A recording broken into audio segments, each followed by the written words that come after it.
الحمد للہ رب العالمین والصلاة والسلام علی نبینا محمد وعلی آلہ وصحبہ اجمعین اما بعد۔ 10 محرم بہت ہی عظیم دن ہے۔ یہ وہ دن ہے جس دن اللہ رب العزت نے فرعون کو اور اس کے لشکروں کو غرق کیا، جس دن اللہ رب العزت نے موسیٰ علیہ السلام اور ان کی قوم بنی اسرائیل کو نجات دی۔ یہ وہ دن ہے جس دن موسیٰ علیہ السلام نے روزہ رکھا۔ کیوں روزہ رکھا؟ کیونکہ یہ اللہ کے شکر ادا کرنے کا دن ہے کہ اس دن اللہ تعالیٰ نے فرعون اور اس کے لشکروں کو غرق کیا ہے۔ موسیٰ علیہ السلام کے ماننے والوں نے بھی اس دن کا روزہ رکھا، اور زمانہ جاہلیت میں قریش مکہ بھی اس دن کی تعظیم کرتے تھے اور اس دن روزہ رکھا کرتے تھے۔ جب نبی علیہ السلام مدینہ تشریف لائے تو آپ علیہ السلام کو بتایا گیا کہ یہودی اس دن کا روزہ رکھتے ہیں۔ آپ نے پوچھا وہ کیوں رکھتے ہیں؟ تو آپ کو بتایا گیا اس لیے کہ موسیٰ علیہ السلام نے اس دن کا روزہ رکھا تو وہ ان کی اتباع میں اس دن کا روزہ رکھتے ہیں۔ تو آپ علیہ السلام نے ارشاد فرمایا انا حق بموسیٰ منکم، اے یہودیو موسیٰ علیہ السلام سے میرا تعلق ہے، میں اس دن کا روزہ رکھوں گا۔ چنانچہ نبی علیہ السلام نے اس دن کا روزہ رکھا، بلکہ مسلمانوں کو بھی اس دن روزہ رکھنے کا حکم دیا، اور یہ ایسا حکم تھا جس پہ عمل کرنا واجب تھا۔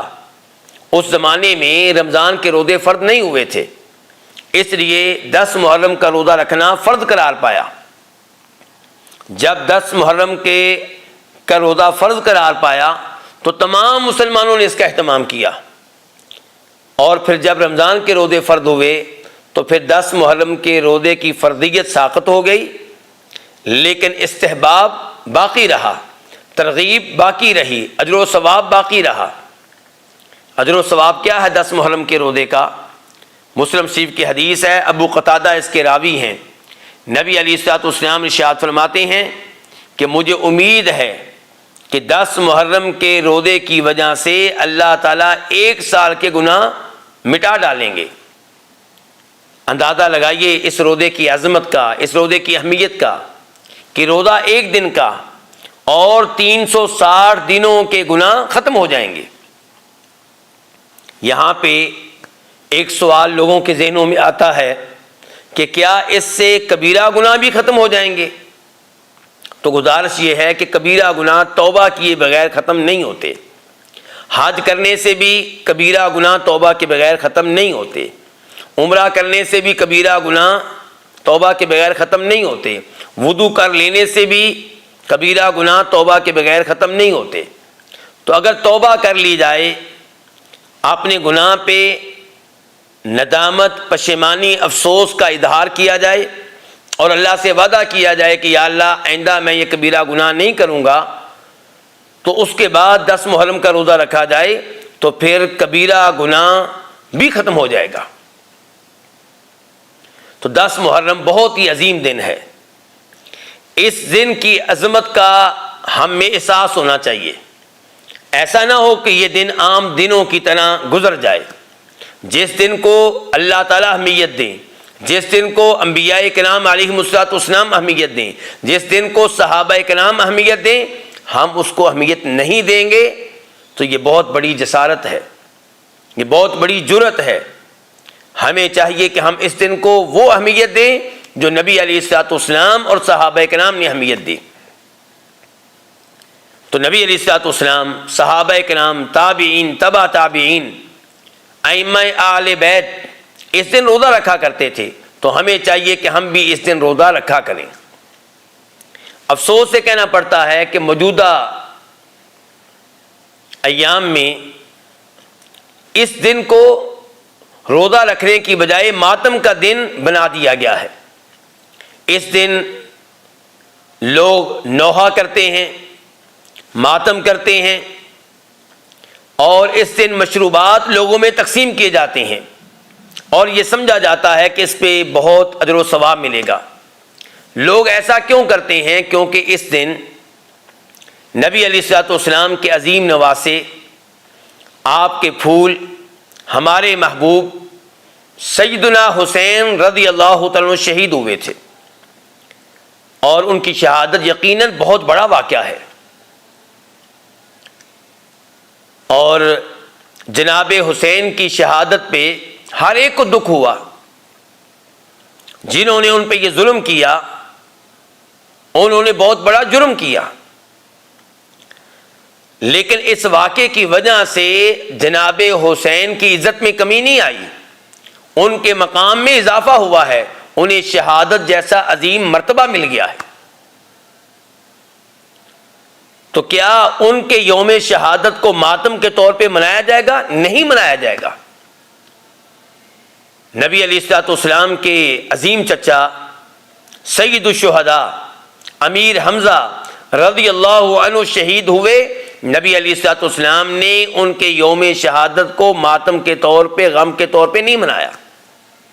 اسلامی تاریخ بھری پڑی ہے، ہر دن کوئی نہ کوئی عظیم آدمی شہید ہوا ہے، انبیاء کرام علیہم الصلوۃ والسلام شہید ہوئے ہیں، لیکن ان کے یوم شہادت کو ماتم کے طور پہ نہیں منایا گیا۔ تو کسی بھی شہید کے یوم شہادت کو ماتم کے طور پہ منانا غلط ہوگا۔ ویسے بھی شریعت ہمیں ایسے مصائب پہ، ایسی مشکلات پہ صبر کرنے کا حکم دیتی ہے۔ وبشر الصابرین، نبی علیہ الصلوۃ والسلام فرماتے ہیں وہ ہم میں سے نہیں ہے جو مصیبت آنے پہ رخسار پیٹے، گریبان پھاڑے اور جاہلیت کے بول بولے۔ تو 10 محرم کے دن جو کچھ ہوتا ہے یہ شریعت میں ممنوع ہے، اسلام ایسے امور کی اجازت نہیں دیتا۔ اسلام تو یہ کہتا ہے کہ اس دن روزہ رکھا جائے، اس لیے تمام مسلمانوں کو اس دن کے روزے کا اہتمام کرنا چاہیے۔ یہاں پہ ایک سوال پیدا ہوگا، وہ یہ کہ نبی علیہ الصلوۃ والسلام نے فرمایا تھا، مسلم شریف کی حدیث ہے، لَإِنْ عِشْتُ إِلَىٰ قَابِلٍ لَأَصُومَنَّ التَّاسِعَ، اگر میں آئندہ سال محرم آنے تک زندہ رہا تو میں لازمی طور پہ 9 محرم کا روزہ رکھوں گا۔ آپ نے یہ اعلان کیوں کیا؟ اس لیے کہ آپ چاہتے تھے کہ یہودیوں کی مخالفت کی جائے۔ یہودی 10 محرم کا روزہ رکھتے ہیں تو مسلمان 9 محرم کا روزہ رکھیں، تو اس سے کیا ہوگا؟ یہودیوں کی مخالفت ہوگی۔ لیکن کیا اس حدیث سے یہ مفہوم نکالا جا سکتا ہے کہ 9 محرم کے روزے پہ اکتفا کیا جائے اور 10 محرم کا روزہ ترک کر دیا جائے؟ تو نبی علیہ الصلوۃ والسلام کی اس حدیث میں ایسی کوئی بات نہیں ہے۔ آپ نے یہ نہیں کہا کہ آئندہ سال میں رہا تو 10 محرم کا روزہ رکھنے کی بجائے میں 9 کا رکھوں گا۔ آپ نے یہ نہیں کہا کہ 10 محرم کا روزہ منسوخ کر رہا ہوں۔ آپ نے یہ کہا ہے کہ میں 9 محرم کا روزہ رکھوں گا۔ تو اب ہمارے پاس 2 طرح کی احادیث ہو گئیں۔ پہلے نمبر پہ وہ احادیث جن سے پتہ چلتا ہے کہ آپ 10 محرم کا روزہ رکھتے تھے، صحابہ کرام 10 محرم کا روزہ رکھتے تھے اور آپ 10 محرم کے روزے کی ترغیب دیتے رہے، اس کا حکم دیتے رہے۔ اور دوسری یہ حدیث کہ میں آئندہ سال زندہ رہا تو میں 9 محرم کا روزہ لازمی طور پہ رکھوں گا۔ تو اب سمجھدار مسلمان کیا کرے گا؟ وہ کہے گا کہ میں دونوں احادیث پہ عمل کروں گا، 10 محرم کا روزہ بھی رکھوں گا، اللہ کے نبی نے رکھا صلی اللہ علیہ وسلم۔ 10 محرم کا روزہ رکھوں گا کیوں کہ صحابہ کرام نے رکھا۔ 10 محرم کا روزہ رکھوں گا کیوں؟ کیونکہ موسیٰ علیہ السلام نے اس دن کا روزہ رکھا۔ 10 دن کا روزہ رکھوں گا کیوں؟ کیونکہ یہی وہ دن ہے جس دن وہ واقعہ پیش آیا جس کی مناسبت سے یہ روزہ رکھا جاتا ہے۔ اور 9 محرم کا روزہ اس لیے رکھوں گا کہ نبی علیہ الصلوۃ والسلام نے ارشاد فرمایا تھا کہ میں آئندہ سال زندہ رہا تو میں 9 محرم کا روزہ رکھوں گا۔ تو اس لیے 9 محرم کا روزہ بھی رکھا جائے، 10 محرم کا روزہ بھی رکھا جائے۔ اور اگر کوئی کسی وجہ سے 9 محرم کا روزہ نہ رکھ سکے تو اسے چاہیے کہ شریعت کے مقصود کو پورا کرتے ہوئے 10 کے ساتھ ساتھ 11 کا روزہ رکھے تاکہ یہودیوں کی مخالفت ہو سکے۔ اور اس سے یہ پیغام بھی ملا کہ ہم یہودیوں اور عیسائیوں کی مشابہت سے بچیں، اور ہم وہ کام کریں جو شریعت کے مطابق ہوں۔ شریعت ہم سے یہ تقاضا کرتی ہے کہ ہم یہودیوں کی مخالفت کریں۔ اللہ رب العزت ہمیں نبی علیہ الصلوۃ والسلام کی ان احادیث پہ عمل کرنے کی توفیق عنایت فرمائے، اور آپ کی احادیث کو، آپ کی شریعت کو صحیح معنوں میں سمجھنے کی توفیق عنایت فرمائے۔ وصلی اللہ تعالی علی نبینا محمد وعلی آلہ وصحبہ اجمعین۔